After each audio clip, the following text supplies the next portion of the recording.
Hey guys good morning. আমি তো সকাল সকাল স্নান করে এসেছি, কারণ আজকে আমি একটু মন্দিরে যাব, বার মন্দিরে, হ্যাঁ শনি মন্দিরে। কারণ ভাদ্র মাসের শনিবারগুলো মানা মন্দিরে যাওয়া খুবই ভালো, আর আমি চেষ্টা করি প্রত্যেকটা স্যাটারডে ফাস্ট থাকার জন্য। আমি কিন্তু গাইস এখানে ফুল রেডি। তারপর আমার হাতে অনেক সময় ছিল, তো আমি ভাবলাম প্যারিসে যেয়ে ফুল নিয়ে আসি।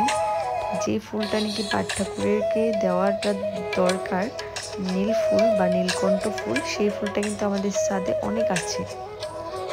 এখানে দেখতেই পাচ্ছ অনেক বৃষ্টি হয়েছিল, এখন একটু থেমেছে, তার জন্যই ছাদে আসলাম। তবুও একটু একটু পড়ছিল বৃষ্টি। ভিউটা দেখো গাইস, একদম নেচার মানে ফিল করা যাচ্ছে। আর বৃষ্টিতে গাছগুলো ভিজে আছে, কি সুন্দরটাই না লাগছে। তারপর দেখো গাইস, দুটো তিনটে গাছে ফুলগুলো ঝেঁকে ঝেঁকে এসেছে। আমি এখানে কয়েকটা ফুল নিয়ে নিব, ওখান থেকে কিন্তু ফুল দেয়, তবুও আমি নিয়ে নিব। নীলকণ্ঠ ফুল যেহেতু এত আছে, আর আমাদের বাড়িতে কিন্তু অনেক রকমের নীলকণ্ঠ ফুলটা আছে, হোয়াইট কালারের, ব্লু কালারের, ডার্ক ব্লু কালারের, আর একটা পিঙ্কও ছিল মনে হয়। যাই হোক, এখানে আমি কয়েকটা ফুল নিয়ে নিব। বৃষ্টি হওয়ার পর ভিউটা দেখতে বা গাছগুছ দেখতে কিন্তু অনেকটাই সুন্দর লাগে, মানে নেচারটাই চেঞ্জ হয়ে যায়। বৃষ্টিতে পুরো ভিজে গাছগুলি দেখতেই পাচ্ছ কি সুন্দরটাই না লাগছে। এখানে দেখতে পাচ্ছ অনেক ফুল নিয়ে নিয়েছি কিন্তু আমি আমার হাত ভরে, তবুও সে হচ্ছে না, আরও আছে, এত তো নেব না। তারপর আমি হিবিস্কাস ফুলটা নিয়ে নেব, হোয়াইট কালারের হিবিস্কাস, মানে সাদা জবাটা। তারপর এখানে দেখো অনেক রকমের ফুল আছে, রোজ আছে, রেড জবা আছে, অনেক কিছু আছে। ওইসব নেব না, এখন আমি চলে যাব। Guys stay tune.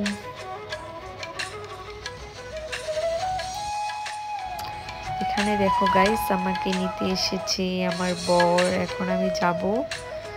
এখানে আমি যাচ্ছিলাম ব্রিজ দিয়ে মন্দির, কিন্তু ওই যে ওইখান থেকে দেখাই যায় ব্রিজের উপর থেকে। তো চলো, মন্দির পেয়ে গেলাম, বৃষ্টিতে একদম ভিজে ভিজে সবকিছু। কি ভিড় দেখতেই পাচ্ছ। এখন আমি মিষ্টি যে এনেছিলাম সেটা আমি আগে দিয়ে দিব। তারপর একটু বাইরে দাঁড়িয়েছিলাম, কারণ খুবই গরম ভিতরে, দেখতেই পাচ্ছ ফুল হয়ে গেছে, জায়গায় নেই। আমি একটু হালকা জায়গায় এসে দাঁড়ালাম, ভিতরটায় অনেকই গরম, খুব টায়ার্ড ফিল হচ্ছিল, তার জন্য একটু হালকা জায়গাতে এসে দাঁড়ালাম, হাওয়া বাতাস লাগবে। ফেসটা কিন্তু টায়ার্ড হয়ে গেছে। তারপর এখানে অঞ্জলি নিবে, অঞ্জলি নেওয়া শেষ, এখন এক এক করে ঠাকুরের চরণে গিয়ে কিন্তু ফুলটা দেওয়া হবে। তো আমাদের ফুল দেওয়াও কমপ্লিট। এখন আমি একটু ধূপটা দেখে দিলাম, যখনই লোকগুলো হালকা হয়ে গেছিলো তারপরে কিন্তু ধূপ দেখাতে দেয়, তার আগে কিন্তু দেয় না, কারণ লোকের গায়ে লেগে যাবে এর জন্য। তো নিচে সাইডে ধূপ রাখার জায়গা ছিল, সেখানে আমি যে ধূপটা রাখছিলাম। এখন আমি খালি হয়েছে তার জন্য একটু ঘন্টা বেজিয়ে নিচ্ছিলাম। তারপর চন্দ্রবিন্দু নিব, প্রণাম করব। দেখো গাইস, অনেকটাই হালকা হয়েছে, লোকজন কমে এসেছে, সব লোকগুলো প্রসাদ নিতে চলে গেছে, এক এক করে চন্দ্রবিন্দু নিচ্ছিল। আমারও কিন্তু চন্দ্রবিন্দু নেওয়া কমপ্লিট, এখানেও প্রণাম করা কমপ্লিট। এখন আমি নিচে যাচ্ছি। দেখো গাইস, বৃষ্টি কি করেছে, কাদা কাদা করে শেষ।